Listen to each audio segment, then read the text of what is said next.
Mga pagbasa ng mga salita ng makapangyarihang Diyos.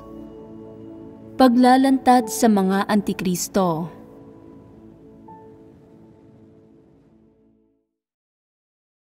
Ikawalong item. Hinihimok nila ang iba na sa kanila lang magpasakop, hindi sa katotohanan o sa Diyos. Ikatlong bahagi. May ilang tao na, kahit nananampalataya sila sa Diyos, ay hindi kusang loob at malugod na iginugugol ang sarili nila para sa Kanya. Sa halip ay ginagampanan ang kanilang tungkulin ng may pag-aatubili. Iniisip lamang nila ang paggawa para makatanggap ng mga pagpapala, pero hindi handang magsikap tungo sa katotohanan. Kapag ginagampanan ang kanilang mga tungkulin, madalas silang kumilos ng pabasta-basta at hindi maingat, at nasisiyahan sila sa pagkamit lang ng ilang resulta para hindi sila paalisin. Pero tunay mang nananampalataya ang mga tao sa Kanya at gumugugol ng kanilang sarili para sa Kanya. Binibigyan ng Diyos ang mga tao ng pagkakataong magsisi. Hindi ka kokondinahin ng Diyos dahil hindi mo nauunawaan ang katotohanan o kumikilos ka ng pabasta-basta kapag ginagawa ang iyong tungkulin. Patuloy kang sisiyasatin ng Diyos para makita kung kaya mo bang tanggapin ang katotohanan at kung kaya mo talagang magsisi at tumahak sa tamang landas ng buhay. Depende ito sa kung paano ka pumipili. Hindi naunawaan ng ilang tao ang anumang katotohanan noong nagsimula silang gampanan ang kanilang mga tungkulin. Pero dahil madalas silang nakikinig sa mga sermon at madalas na nagtitipon at nagbabahaginan, unti-unti nilang nauunawaan ang katotohanan. Nagiging lalo pang mas maliwanag ang kanilang puso at nakikita nila na sila ay labis na nagkukulang.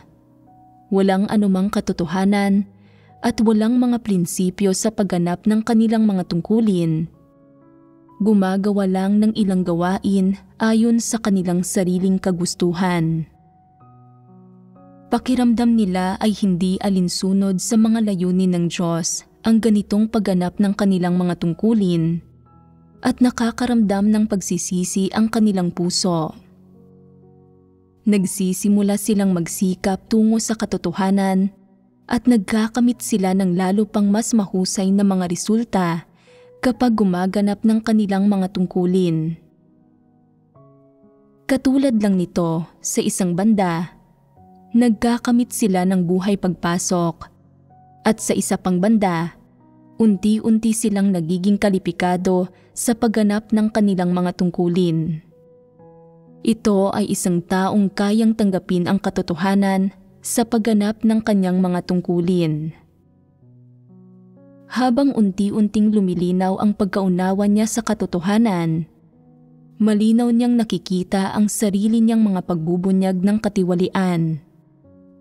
Makapagdarasal siya sa Diyos at makasasandig sa Diyos sa kanyang puso. Magiging handang iwaksi ang kanyang katiwalian, isagawa ang katotohanan at tahakin ang landas ng paghahangad sa katotohanan. Ito ang unti-unting paglago ng buhay sa takbo ng pagganap ng tungkulin ng isang tao. Lahat niyong mga sumusunod sa Diyos ay nagagawang maunawaan ang katotohanan at makapasok sa katotohanang realidad habang ginagampanan ang kanilang mga tungkulin. Kung ang isang tao ay hindi nagmamahal sa katotohanan, magkakaroon ba ng gayong pagbabago? Talagang hindi.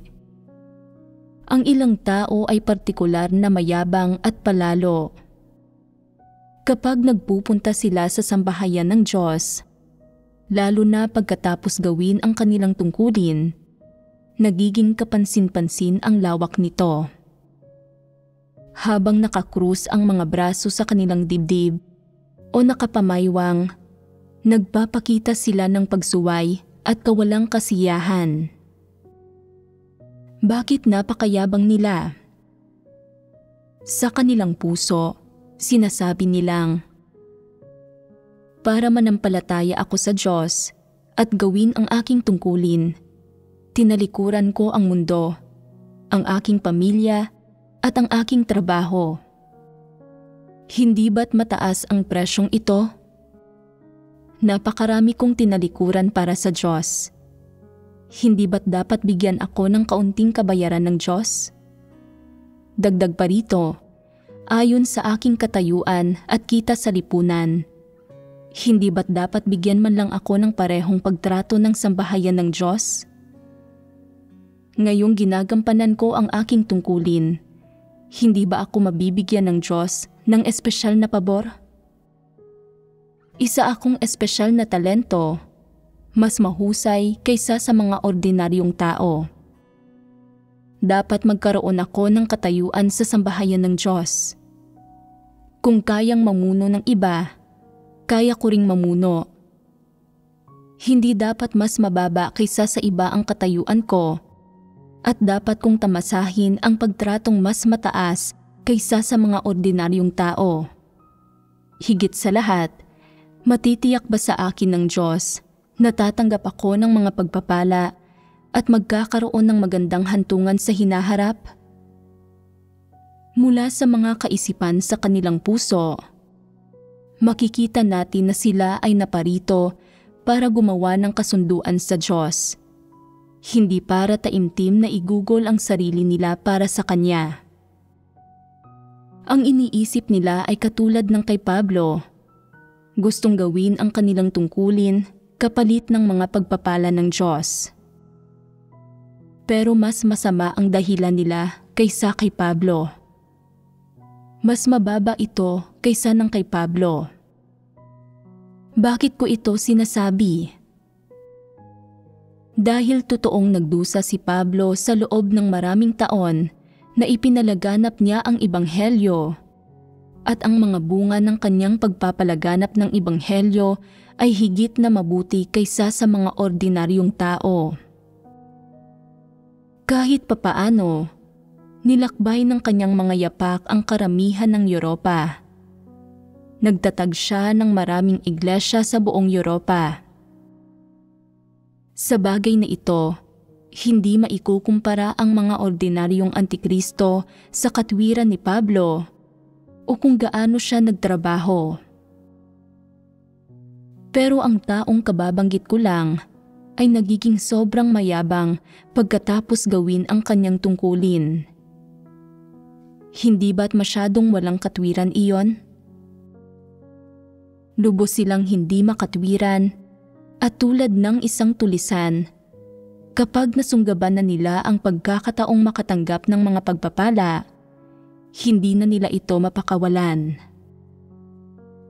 Ang gayong mga tao ay palaging kusang loob na naghahanap ng mga oportunidad para maging sentro ng atensyon sa sambahayan ng Diyos, kahit na sa pagiging isang leader ng grupo o isang supervisor lang. Sa madaling salita, kapag pumupunta sa sambahayan ng Diyos, ayaw nilang maging isang ordinaryong tagasunod. Kung sino man ang makakaamin na sila ay isang ordinaryong nilalang, na sila ay isang ordinaryong nilalang lang tulad ng lahat ng iba pang mga nilalang, hindi nila kailanman tatanggapin ang pananaw na ito. Hindi nila kailanman hahayaan ang sarili nilang maitrato ng hindi tama sa ganitong paraan. Naniniwala sila na dapat silang magkaroon ng espesyal na pagtrato at na dapat silang bigyan ng Diyos ng espesyal na biyaya at mga pagpapala. Gusto rin nilang magtamasa ng mga espesyal na pakinabang ng katayuan sa sambahayan ng Diyos. Hindi nila pinapayagan ang sambahayan ng Diyos na pagdudahan ang kanilang mga talento, at lalong hindi nila pinapayagan ang mga tao na magtanong tungkol sa kanilang gawain. Ang lahat ay dapat na may lubos na pananalig sa kanila dahil tinalikuran nila ang lahat para sa Diyos at lubos silang tapat sa Kanya. Hindi ba't isa itong hindi makatwirang kahilingan? May anumang katwiran ba ang taong ito? Ilan ang gayong tao? Ilang porsyento kaya ito ng iglesia?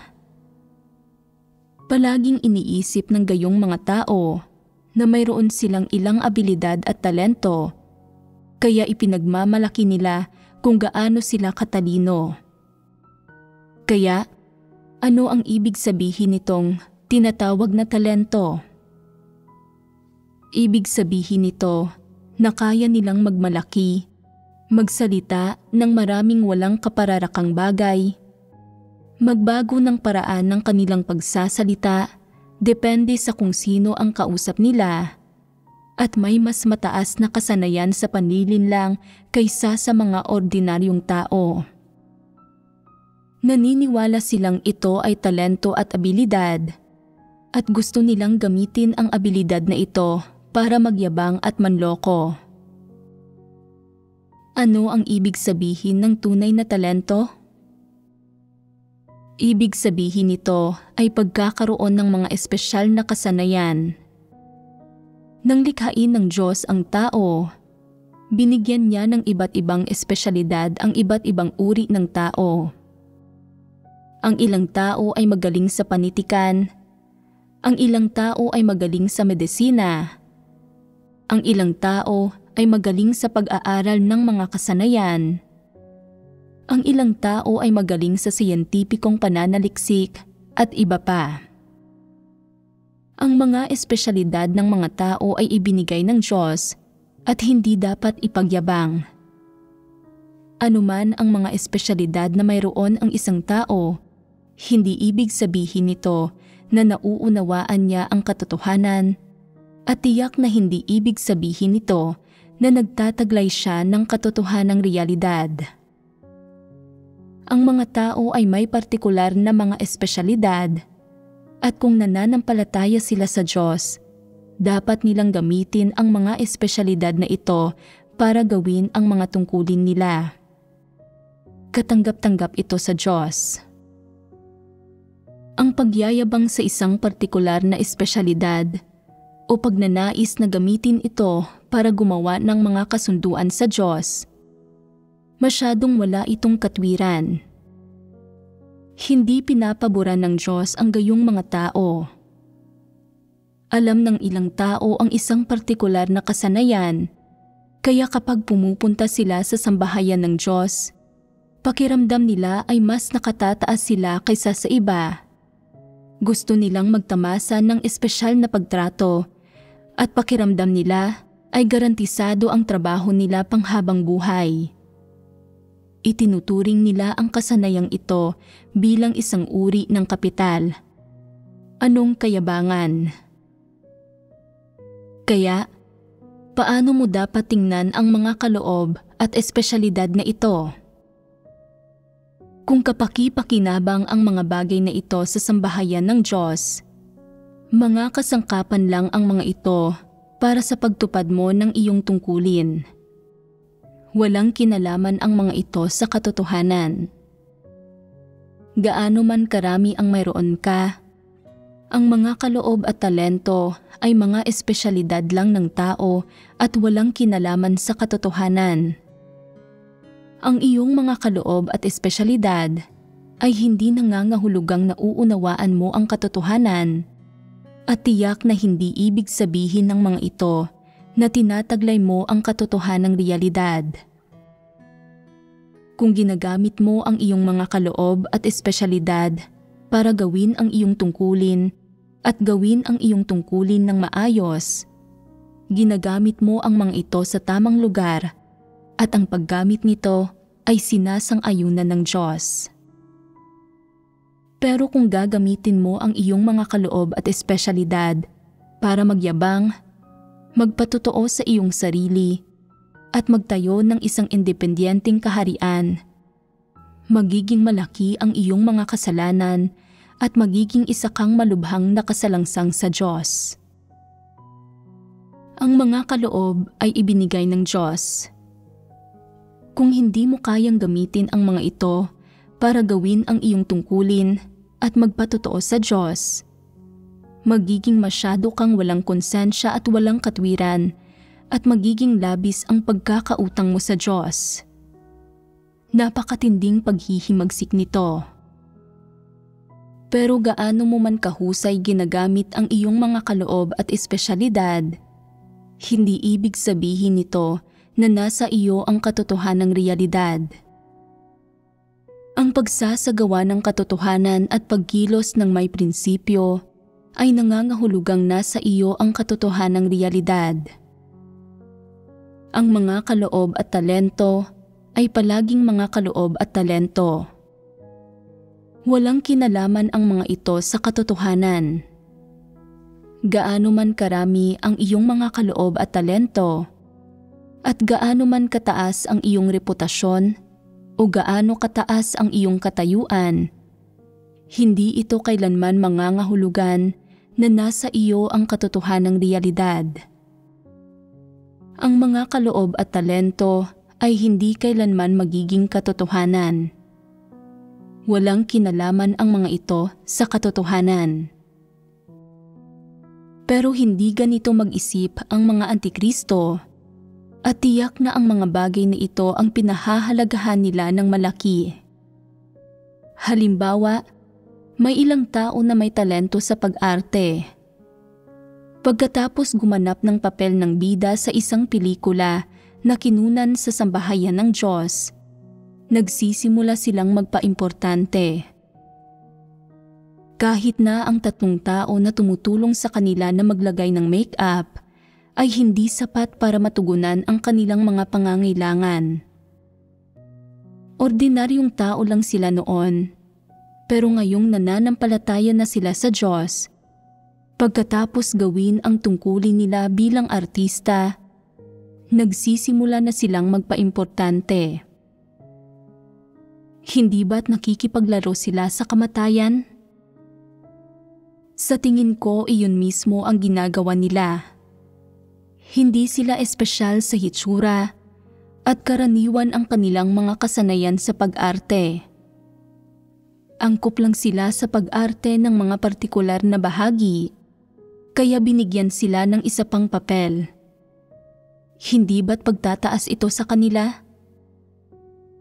Kapag nabigyan ng pagkakataong gawin ang tungkulin nila, nagpapaimportante pa nga sila. Kapag umaarte, inuutusan nila ang mga tao sa paligid na pagsilbihan sila sa pamamagitan ng pagdadala ng tsaa at pagbubuhos ng tubig. Ginagalit ang lahat ng mga kapatid na nakakita.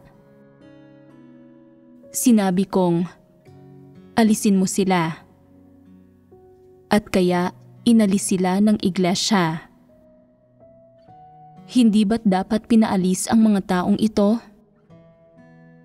Akala nila ay hindi makagagawa ng mga pelikula ang iglesia kung wala sila, kaya nangahas silang magpaimportante.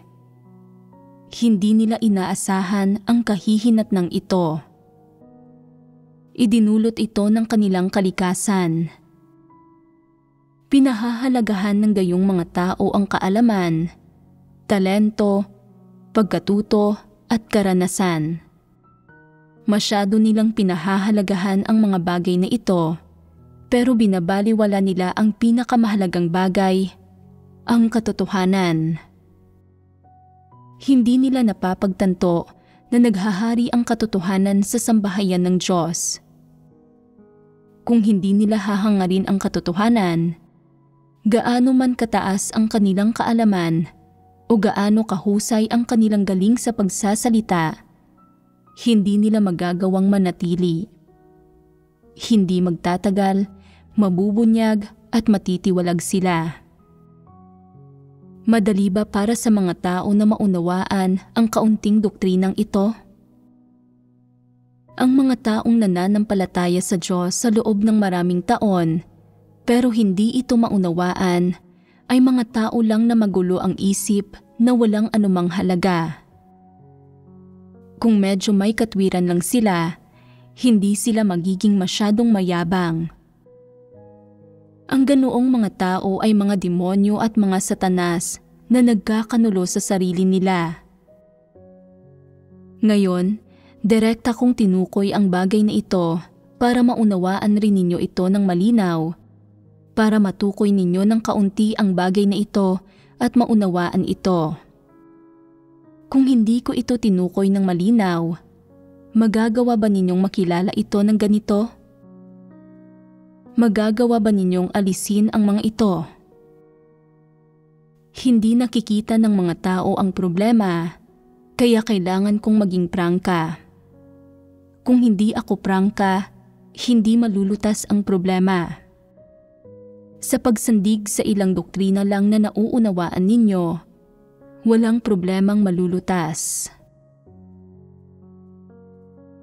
Palaging iniisip ng mga antikristo ang sarili nila bilang may mga espesyal na talento. Iniisip nilang mga nagtapos sila sa kolehiyo na lubos na marunong at nagtataglay ng mayamang kaalaman. Labis nilang iniingatan at pinahahalagahan ang kanilang kaalaman at ang mga natutunan nilang espiritual na teorya, at tinatrato pa nga ang mga bagay na ito bilang katotohanan. Higit pa rito, madalas nilang ginagamit ang kaalaman at karanasang ito na pinaniniwalaan nilang tama para turuan, iligaw o ikondisyon ang mga nakapaligid sa kanila. Sa partikular, madalas nilang binabanggit ang maluwalhati nilang nakaraan na ginagamit nila para hikayatin at kumbinsihin ang ibang tao at gawin ang mga itong pahalagahan at sambahin sila. At ano itong mga maluwalhating nakaraan nila? Sasabihin ng ilan sa kanila, "Dati akong tagapagturo sa isang universidad. Ang lahat ng aking mga mag-aaral ay mga mag-aaral ng masters o PhD. Sa tuwing nagbibigay ako ng lektura, walang ni isang bakanteng upuan.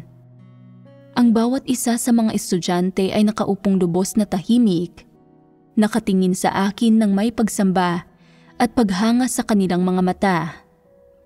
Hindi man lang ako kinakabahan.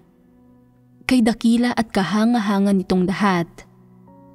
Ipinanganak ako na may gayong talento at gayong lakas ng loob." Sasabihin ng iba na natuto akong magmaneho noong 14 anyos ako. Nagmamaneho ako ngayon ng higit sa 40 taon na at nangunguna ang aking mga kasanayan sa pagmamaneho.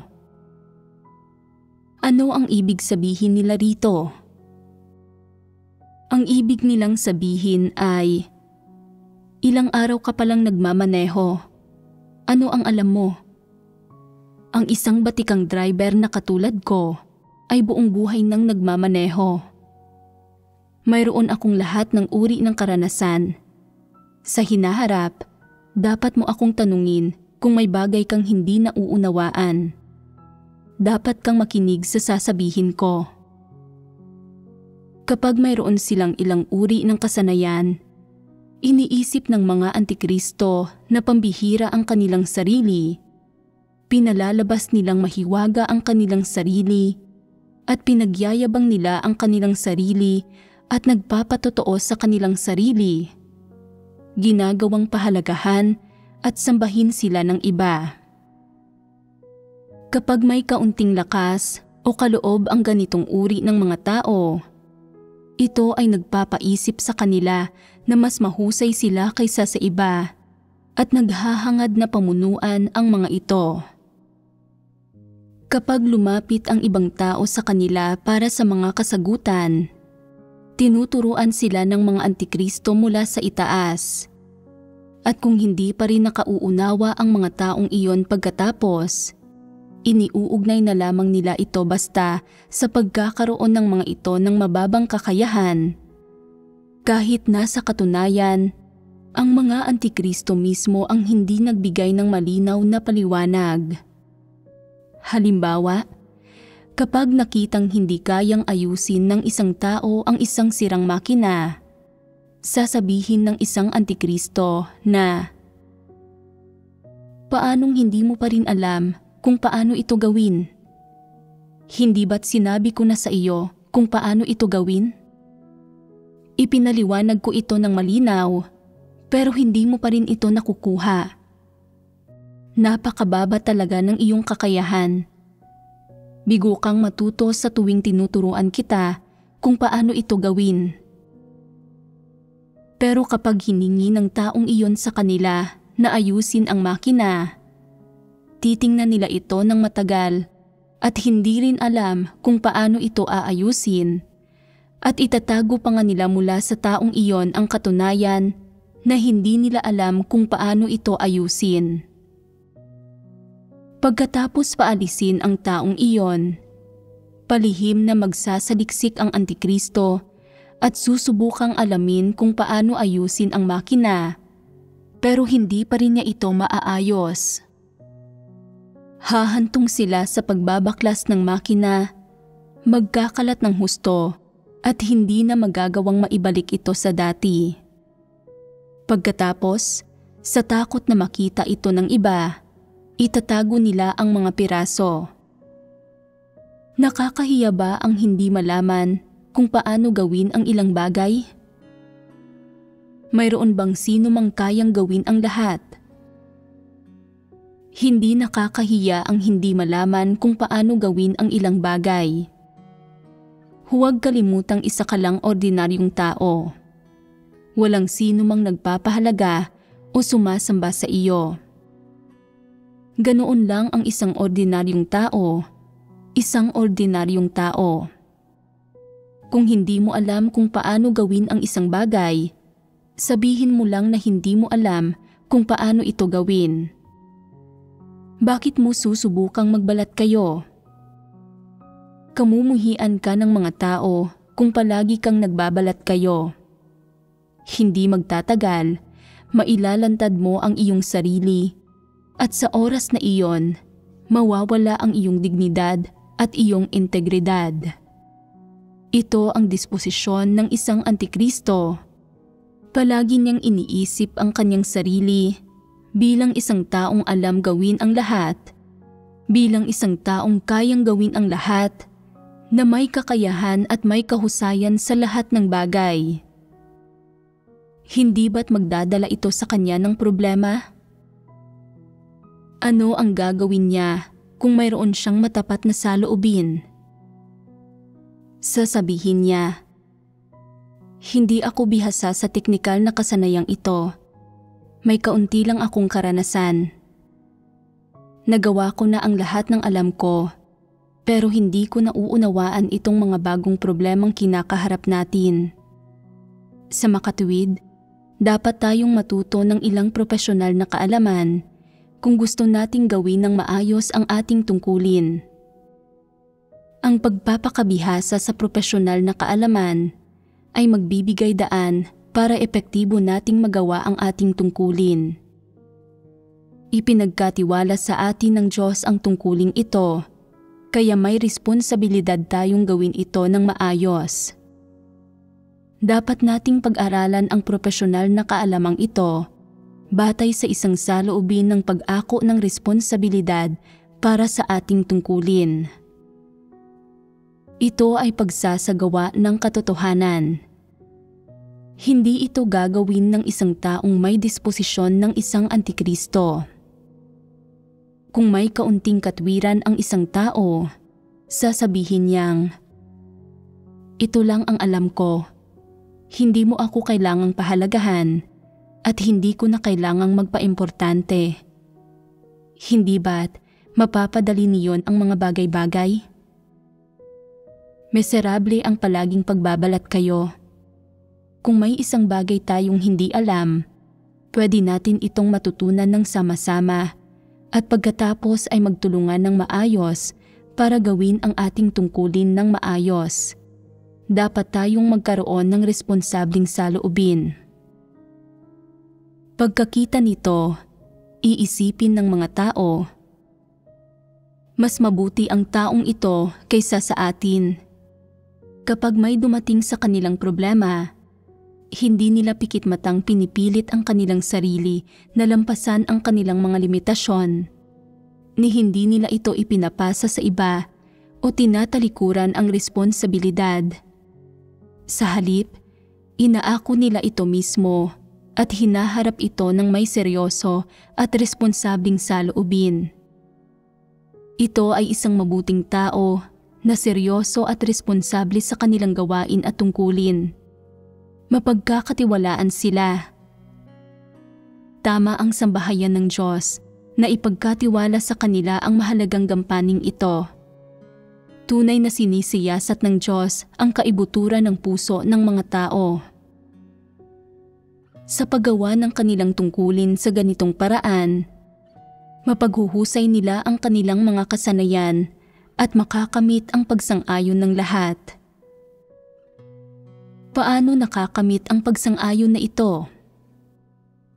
Una, hinaharap nila ang tungkulin nila ng may seryoso at responsabling saloobin. Pangalawa, nagagawa nilang maging matapat na tao at mayroon silang praktikal at palaaral na pag-uugali. Pangatlo, hindi maitatanggi na nasa kanila ang patnubay at kaliwanagan ng banal na espiritu.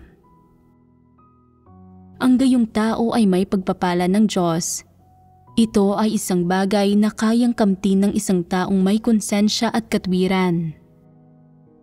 Kahit mayroon silang mga tiwaling disposisyon, kapintasan at pagkukulang, at hindi nila alam kung paano gawin ang maraming bagay, nasa tamang landas pa rin sila ng pagsasagawa. Hindi sila nagbabalat kayo o nanlilinlang. Mayroon silang seryoso at responsableng saloobin sa kanilang tungkulin at isang nananabik at banal na saloobin sa katotohanan. Hindi kailanman magagawa ng mga antikristo ang mga bagay na ito dahil ang kanilang paraan ng pag-iisip ay palaging magiging iba sa mga nagmamahal at naghahangad sa katotohanan. Bakit magkaiba silang mag-isip? Dahil nasa kalooban nila ang kalikasan ni Satanas. Namumuhay sila ayon sa disposisyon ni Satanas para makamit ang kanilang layon na magtamo ng kapangyarihan. Palagi silang naghahangad na gumamit ng iba't ibang paraan para makisali sa mga pakana at panlilinlang. Inililihis ang mga tao sa anumang paraan para sambahin at sundan sila.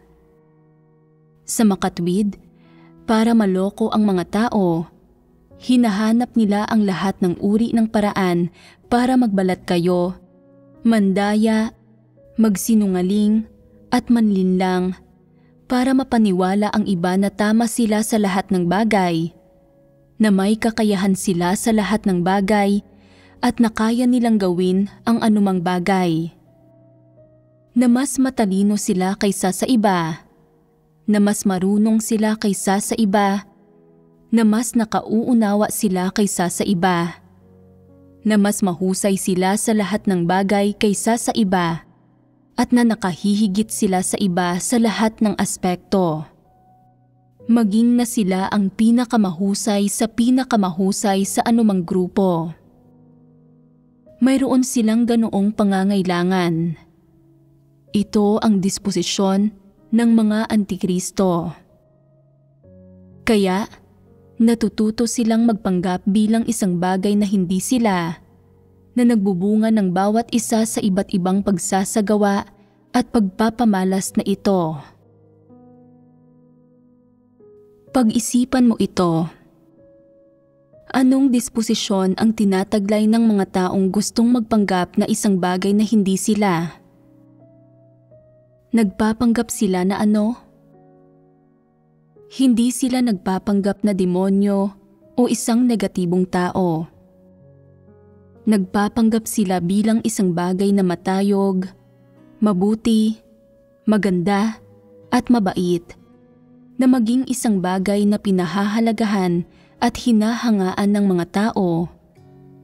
Nagpapanggap sila ng mga bagay na ito na pinupuri o sinasang-ayunan ng mga tao. Nagpapanggap silang alam at nauunawaan nila ang lahat. Nagpapanggap silang nagtataglay ng katotohanan, na maging isang positibong tao at na maging katotohanang realidad. Hindi ba't paghahanap ito ng sarili nilang pagkawasak?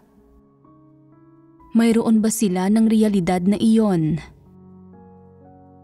Mayroon ba sila ng diwang iyon? Wala. Tiyak ito na dahil hindi nila ginagawa iyong sinasabing nagpapanggap sila. Kaya, may magsasabi ba na sila ang pagsasakatawan ng katotohanan dahil tinataglay nila ang katotohanang realidad? Kapani-paniwala ba ang pahayag na ito?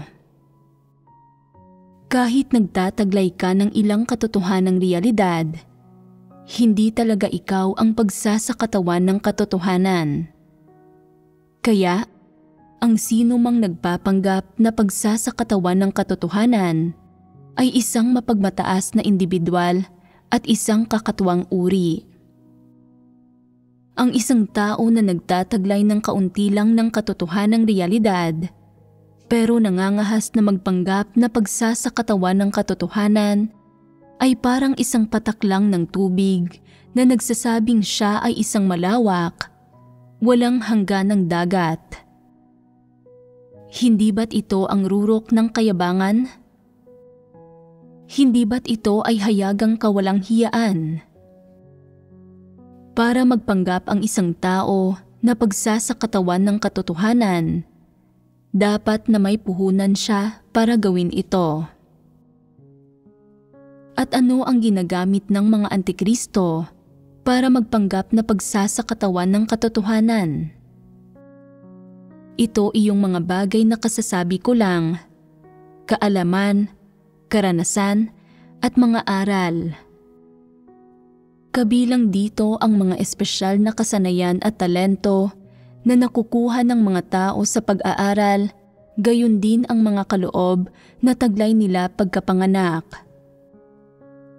Ang ilang tao ay may kaloob sa pagsasalita ng iba't ibang wika, habang ang iba naman ay may kaloob o kahusayan sa pagsasalita para sa pangangaral. Natutunan o pinagkadalubhasaan ng iba ang ilang espesyal na propesyonal na kasanayan. Halimbawa, ang ilang tao ay partikular na namumukod-tangi sa sayaw, musika, sining, mga wika o panitikan. Habang ang iba ay mahusay sa politika, na ang ibig sabihin ay magaling sila sa pagmamanipula ng mga tao, na mahusay sila sa diplomasya at iba pa.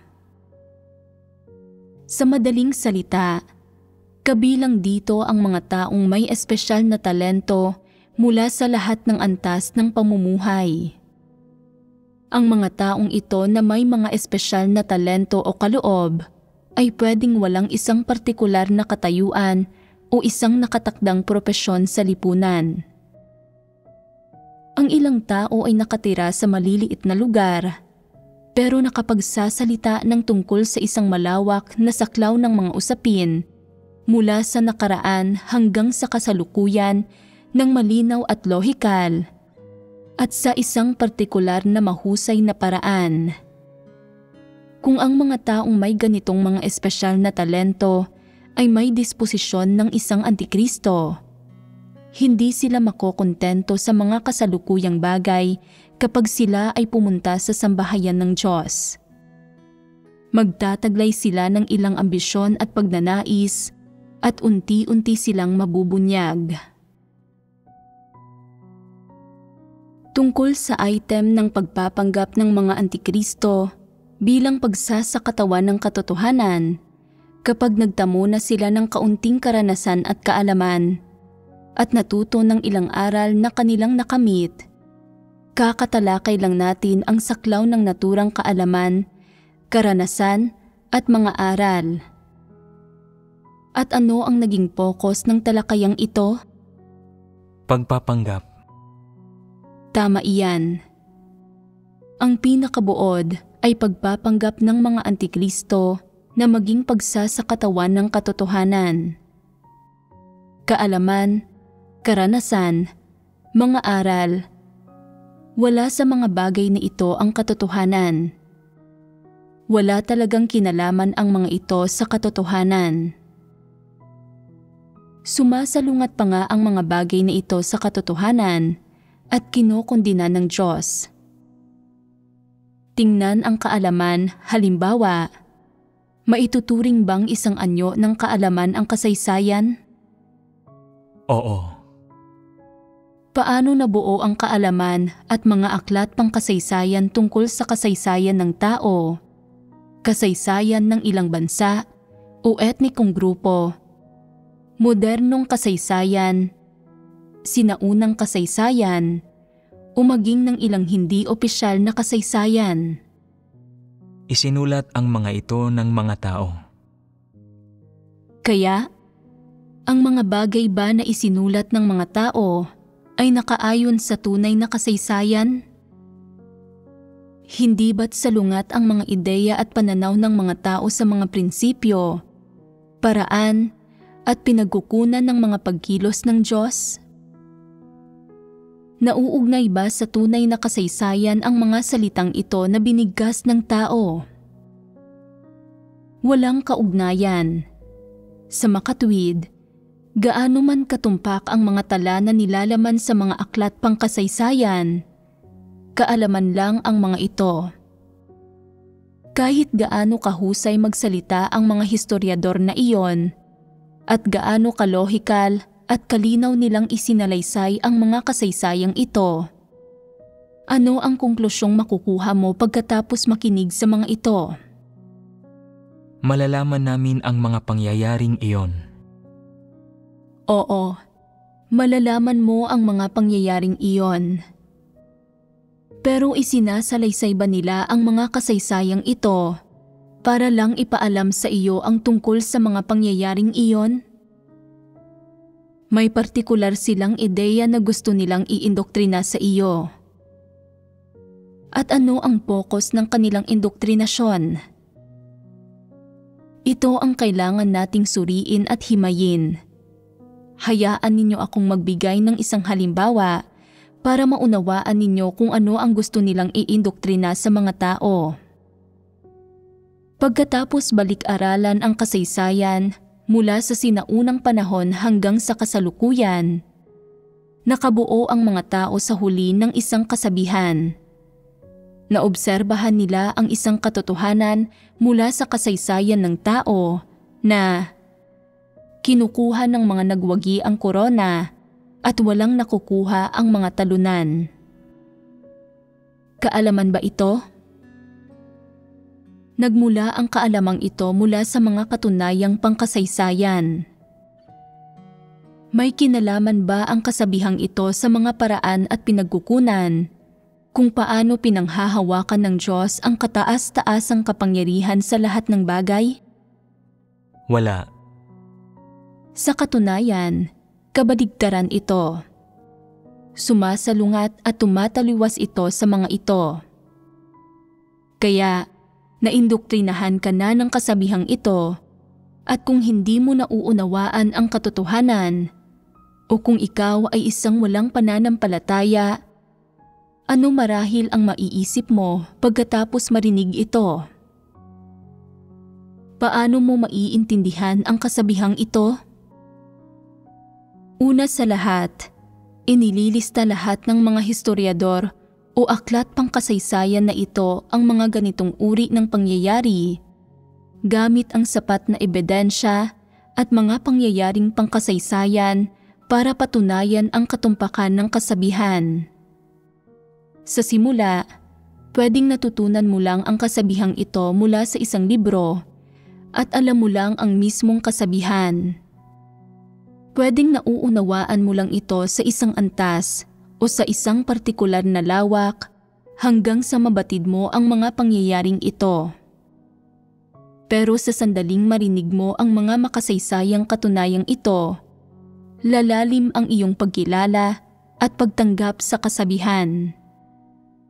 Talagang hindi mo sasabihing may mga bagay na hindi ganoon. Sa halip, sasabihin mong, ganyan iyan, sa pagtingin sa kasaysayan mula noong sinaunang panahon hanggang sa kasalukuyan, umunlad ang sangkatauhan sa ganitong paraan. Kinukuha ng mga nagwagi ang korona at walang nakukuha ang mga talunan. Kapag nakikita mo ang usapin sa gayong paraan, anong mga pananaw at saloobin ang panghahawakan mo sa iyong pag-asal, sa iyong propesyon, at sa iyong pang-araw-araw na buhay, gayon din sa mga tao, mga pangyayari, at mga bagay sa paligid mo? Mababago ba ng gayong pagkakaintindi ang iyong saloobin? Higit sa lahat, mababago ito. Kaya, paano nito mababago ang iyong saloobin? Gagabayan at babaguhin ba nito ang direksyon ng iyong buhay at ang iyong mga pamamaraan para sa mga makamundong pakikitungo? Marahil pinaniwalaan mo dati na ang pagkakasundo-sundo ay yaman, ang pagtitiis ay karunungan, at payapa ang buhay ng mabubuti. Ngayon, iisipin mo na dahil kinukuha ng mga nagwagi ang korona at walang nakukuha ang mga talunan, kung gusto kong maging isang opisyal, kailangan kong isaalang-alang ng mabuti si ganito at ganyan. Wala sila sa panig ko, kaya hindi ko maitataas ang posisyon nila, kahit na karapat-dapat sila na maitaas ang posisyon.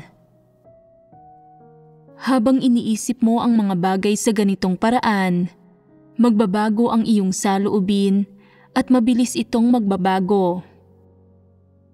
Paano mangyayari ang pagbabagong ito? Ito ay dahil tinanggap mo ang ideya at pananaw na kinukuha ng mga nagwagi ang korona at walang nakukuha ang mga talunan.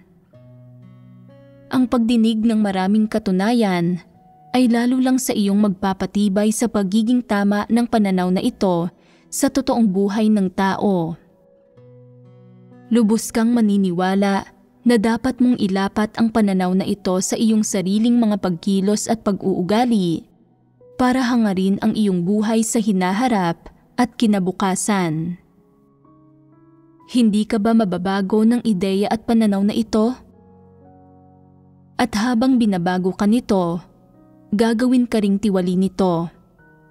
Ganyan ito. Binabago at ginagawa kang tiwali ng gayong kaalaman. Kaya, kapag tinitingnan ang ugat ng usaping ito, gaano man katumpak ang pagkakalatag ng mga kasaysayang ito, sa huli ay nabubuod ang mga ito sa kasabihang ito at ikaw ay naiindoktrinahan ng ideyang ito. Ang kaalaman bang ito ay ang pagsasakatawan ng katotohanan o ang lohika ni Satanas? Ang lohika ni Satanas. Tama iyan. Naipaliwanag ko ba ito ng may sapat na detalye? Ngayon ay malinaw na ito. Kung hindi ka nananampalataya sa Diyos, hindi mo pa rin ito mauunawaan kahit na pagkatapos ng 2 habang buhay. Mas matagal kang nabubuhay, mas mararamdaman mo na hangal ka at iisipin na hindi ka sapat na malupit at dapat kang maging mas malupit, mas tuso, mas nakatatakot, at mas malala at mas masamang tao. Iisipin mo sa sarili mo na kung kaya niyang pumatay, dapat akong magsindi ng mga apoy. Kung papatay siya ng isang tao, kailangan kong pumatay ng 10. Kung papatay siya ng hindi nag-iiwan ng bakas, mananakit ako ng mga tao nang hindi nila nalalaman. Gagawin ko pang pasalamatan ako ng kanilang mga inapo sa loob ng 3 henerasyon. Ito ang impluwensyang naidulot ng pilosopiya, kaalaman, karanasan, at mga aral ni Satanas sa sangkatauhan. Sa realidad, ito ay pang-aabuso at katiwalian lang. Sa makatwid, anumang uri ng kaalaman ang ipinangangaral o ipinapalaganap sa mundong ito, iindoktrinahan ka nito ng isang ideya o pananaw. Kung hindi mo ito makikilatis, malalason ka. Sa kabuuan, isang bagay ang tiyak ngayon. Hindi mahalaga kung ang kaalamang ito ay nagmula sa mga karaniwang tao o mula sa mga opisyal na mapagkukunan. Kung iginagalang ito ng isang minorya o iginagalang ng mayorya, wala sa mga ito ang nauugnay sa katotohanan. Ang katotohanan ay ang realidad ng lahat ng positibong bagay. Ang pagiging tama nito ay hindi natutukoy sa bilang ng mga taong kumikilala rito. Ang realidad ng mga positibong bagay ay mismong ang katotohanan. Walang sino mang makapagpapabago nito, ni sino mang makapagkakailan nito. Ang katotohanan ay palaging magiging ang katotohanan. Pag-usapan natin ang katunayan na pinanghahawakan ng Diyos ang kataas-taasang kapangyarihan sa lahat ng bagay. Mula nang simulang pamunuan ng Diyos ang sangkatauhan, nag-iingat din siya ng isang kasaysayan at isang tala. Paano tinitingnan ng Diyos ang kasaysayan ng tao? Ang gusto ng Diyos na makita ng mga tao ay ang katotohanan at ang mga pagsusuri at konklusyon na ginagawa ng mga tao tungkol sa mga bagay-bagay ay hindi ang katotohanan.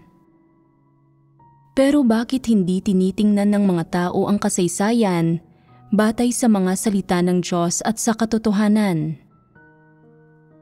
Dahil ang mga tao ay tutol sa katotohanan, namumuhi sa katotohanan, at hindi talaga tumatanggap ng kahit katiting na katotohanan. Iyon ang dahilan kung bakit nakakaimbento sila ng mga mapanlinlang, kalibak-libak, at kakatuwang teorya. Halimbawa, ipinaglihi ang Panginoong Hesus sa pamamagitan ng banal na espiritu. Isa itong positibong bagay. Gayunpaman, ano ang sinasabi ni Satanas tungkol dito?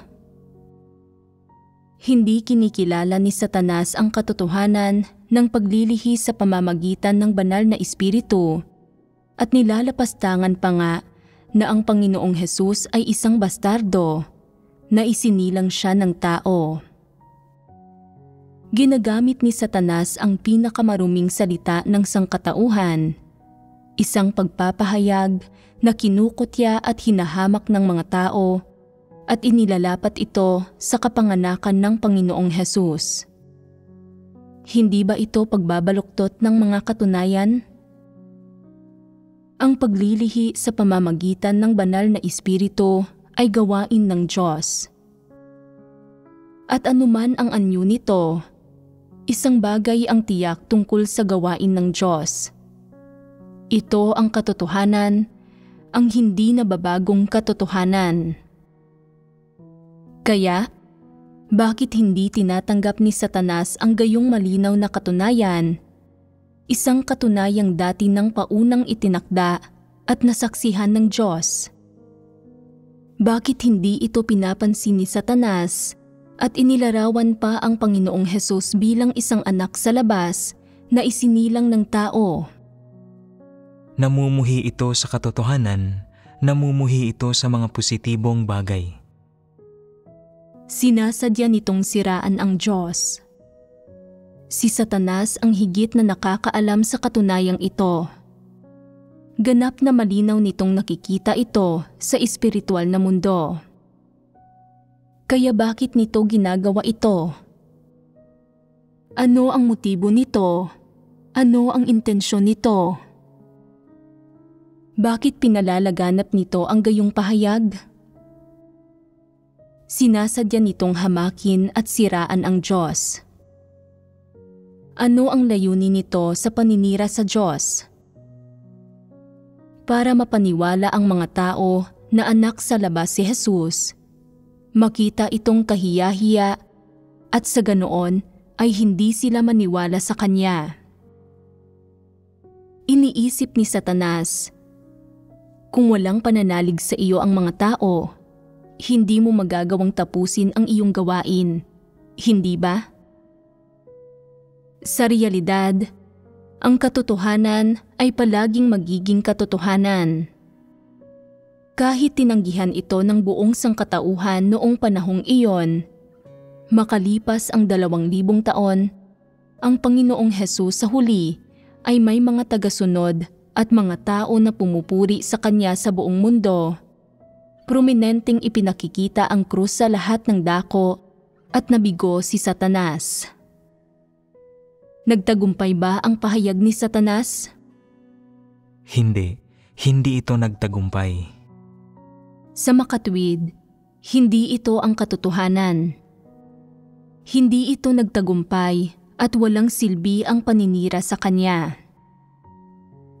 Umaayon man ang bagay na ito na ginawa ng Diyos sa mga kuro-kuro at imahinasyon ng mga tao, o salungat man ito sa tradisyonal na kultura, mga kasabihan, o moral na etika ng sangkatauhan, walang pakialam ang Diyos. Bakit walang pakialam ang Diyos? Saan ito may kinalaman? Dahil pinanghahawakan ng Diyos ang kataas-taasang kapangyarihan sa lahat ng bagay, masisira ba ng mga malademonyong salitang ito ni Satanas ang gawain ng Diyos? Hindi mo ito malinaw na nakikita, hindi ba? Sabihin mo sa akin, hindi ba't nasa kamay ng Diyos ang lahat? Masisira ba ng malademonyong pahayag ni Satanas ang ilang salita lang na iyon ang plano ng pamamahala ng Diyos? Posible ba iyon? Gustong magtagumpay ni Satanas, pero magagawa ba nito iyon? Ang katotohanan ay palaging magiging ang katotohanan. Ito ang kapangyarihan ng katotohanan. Ang kapangyarihan ng katotohanan ay isang bagay na walang sino man, kabilang si Satanas, ang makapagbabago. Kahit ngayon, patuloy na pinapalaganap ni Satanas ang pahayag na iyon. Gumagana ba ito? Hindi ito gumagana. Tapos na ang gawain ng kapanahunan ng biyaya, na ipalaganap na ang ebanghelyo ng Panginoong Hesus sa mga dulo ng mundo, at ang bagong gawain ng paghatol sa mga huling araw ay isinasagawa na sa loob ng maraming taon. Matagal nang nabigo at napahiya si Satanas. Kaya, may silbi pa ba ngayon para magalit at mainis si Satanas? Walang silbi. Sa makatuwid, anuman ang pananaw o gaano man kataas ang antas ng kaalaman, o ang bilang ng mga tao kung kanino ginamit o ipinalaganap ang pananaw, walang silbi ang lahat ng ito. Hindi ito magtatagumpay. Hindi mapipigilan ang gawain ng Diyos, kahit si Satanas ay hindi ito mapipigilan. Talaga bang iniisip ng ilang hamak na tao na mapipigilan nila ang gawain ng Diyos? Delusyonal iyon. Marami sa inyo ay lumaki sa ganitong mga tsismis. Tinatanggap ang mga mapanlihis na pananaw ni Satanas. Puno ang inyong ulo ng mga bagay tulad ng lohika, mga pilosopiya, kaalaman at siyensya ni Satanas. At anong nangyari pagkatapos? Nang dumating sa inyo ang mga salita ng Diyos, narinig pa rin ninyo ang tinig ng Diyos at bumalik sa harapan ng Diyos. Walang silbi ang mga tsismis at malademonyong salita ni Satanas. Hindi napigilan ng mga ito kahit kaunti ang pagsulong ng gawain ng Diyos. Nagsimulang tanggapin ng mga hinirang na tao ng Diyos sa lahat ng bansa ang gawain ng Diyos sa mga huling araw. Araw-araw, kumakain at umiinom sila ng mga salita ng Diyos, nakikinig sa mga sermon at nagbabahaginan.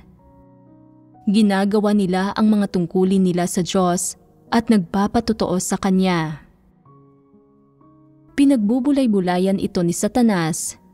Sinasabi, "Bakit hindi gumagana ang marami kong mapanlihis na salita?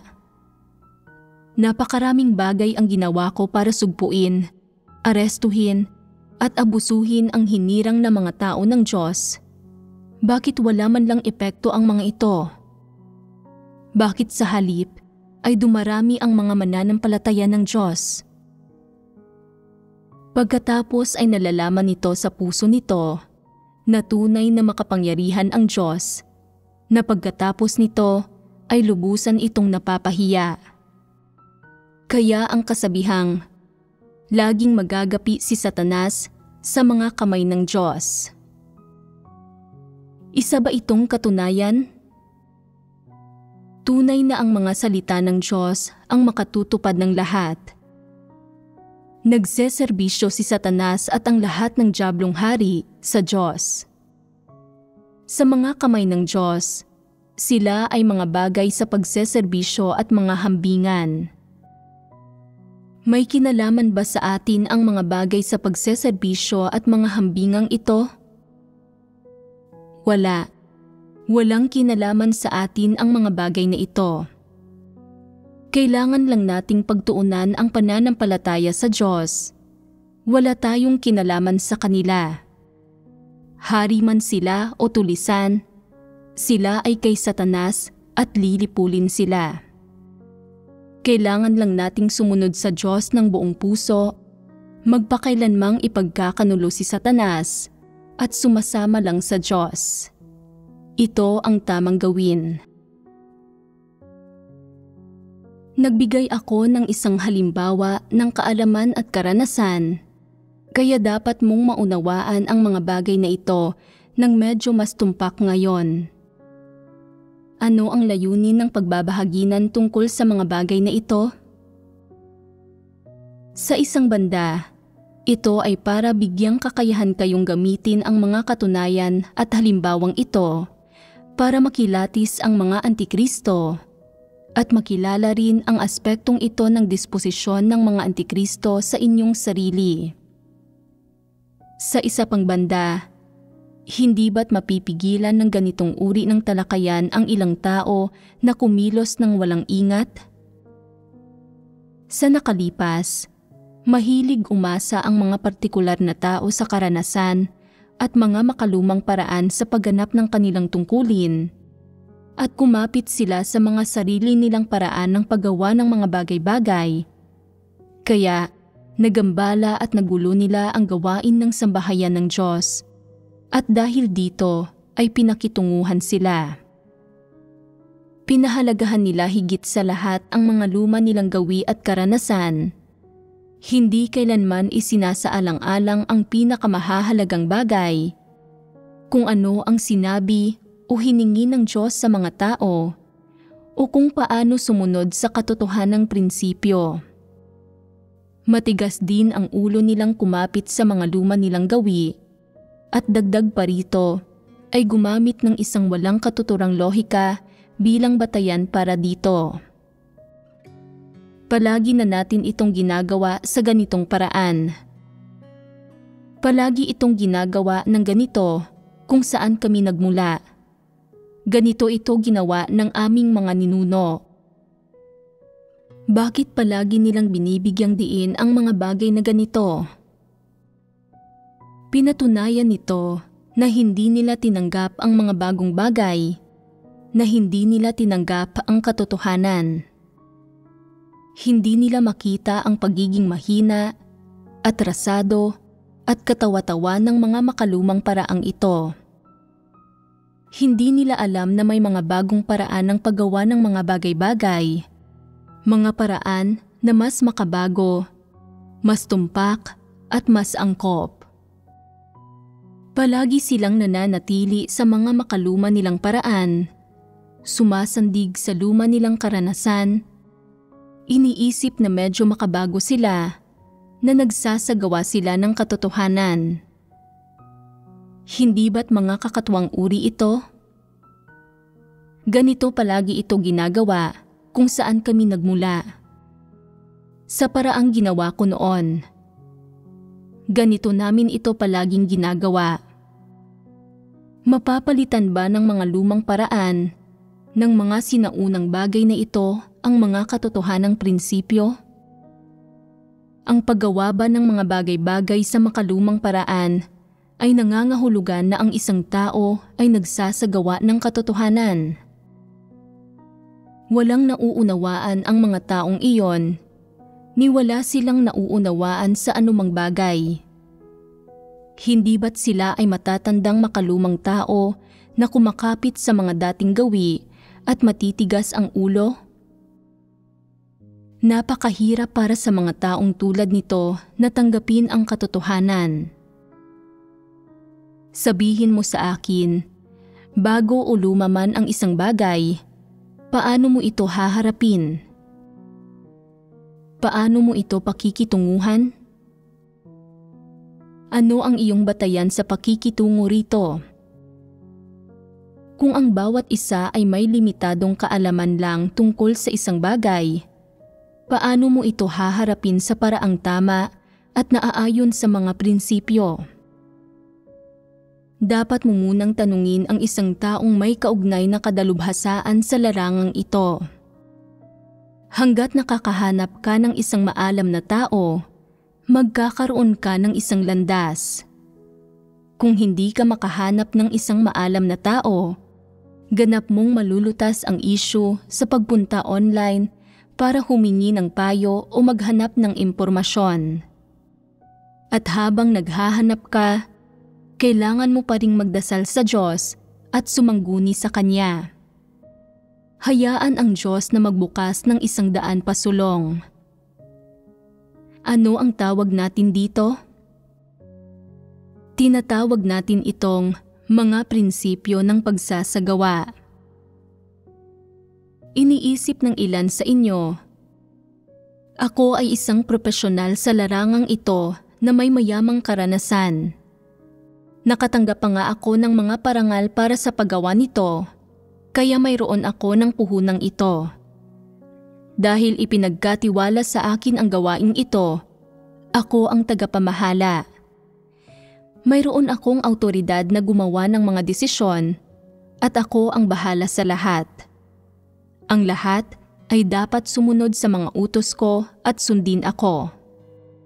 Hindi mahalaga ang sinasabi ng iba pa at dapat manahimik ang sinumang hindi sumasang-ayon sa akin. Tama ba ang ganitong pag-iisip? Tiyak na hindi ito tama. May problema ang iyong saloobin at ang disposisyon na iyong ibinubunyag. Sa iyong puso, iniisip mo na ang pagtanggap sa atas na ito ay nagbibigay sa iyo ng karapatan na gumamit ng kapangyarihan. Gusto mong ikaw ang magdedesisyon at walang sino man ang pinapayagang magsalita. Para bang hindi mo kailangan ng kapareha sa gawain o para sa lahat na magpahayag ng kanilang mga opinyon? Ang lahat ay nangyayari ayon sa sinasabi mo, ikaw ang bahala sa lahat. Anong uri ng disposisyon ito? Hindi ba't ito ay masyadong mapagmataas at walang katwiran? Ito ang disposisyon ng isang antikristo. Maaaring bahagyang mas mahusay ang kakayahan mo kaysa sa iba. Maaaring mayroon kang kaunting pagkaunawa at kaunting karanasan sa usaping ito. Gayunpaman, may isang bagay na kailangang maging malinaw sa iyo. Wala sa mga bagay na ito na taglay mo ang katotohanan. Kung naniniwala ka na ikaw ay medyo may mas mahusay na kakayahan, na may kaunting pagkaunawa kaunting talento, at nagtataglay ng kaunting kaalaman, at itinuturing mo ang mga bagay na ito bilang katotohanan, at naniniwala na ang iyong sarili ay ang katotohanan, at iniisip na dapat sumunod ang lahat sa iyong mga utos at sundin ang iyong mga pagsasaayos. Hindi ba't disposisyon ito ng isang antikristo? Kung tunay mong ginagawa ang mga bagay sa ganitong paraan, ikaw ay walang iba kundi isang antikristo. Ano ang mali sa pagtrato mo sa iyong mga kaloob bilang ang katotohanan? Hindi mali ang mga taglay mong kakayahan, pagkaunawa, mga talento at kaalaman.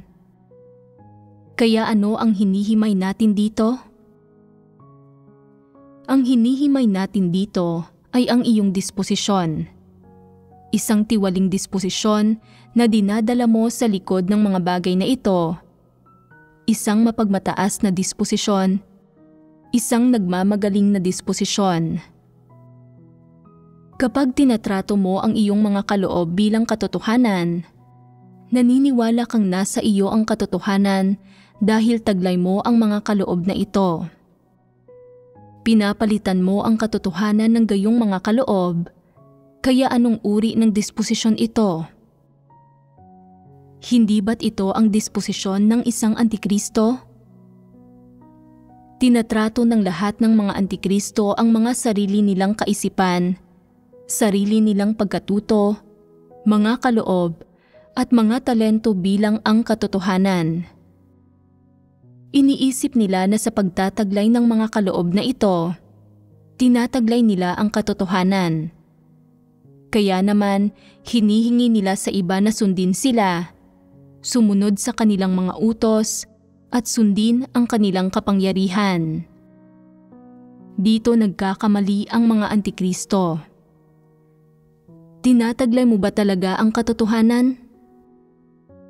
Wala kang tunay na pangunawa sa Diyos, ni wala kang isang may takot sa Diyos na puso, lalong hindi ka isang tao na nagpapasakop sa Diyos, at hindi ka nagtataglay ng katotohanan kahit kaunti, pero mapagmataas, palalo, at mapagmagaling ka. Iniisip na nagtataglay ka ng katotohanan, at na dapat kang sundin ng iba at sumunod sa iyong mga utos. Ikaw ay isang tunay na antikristo.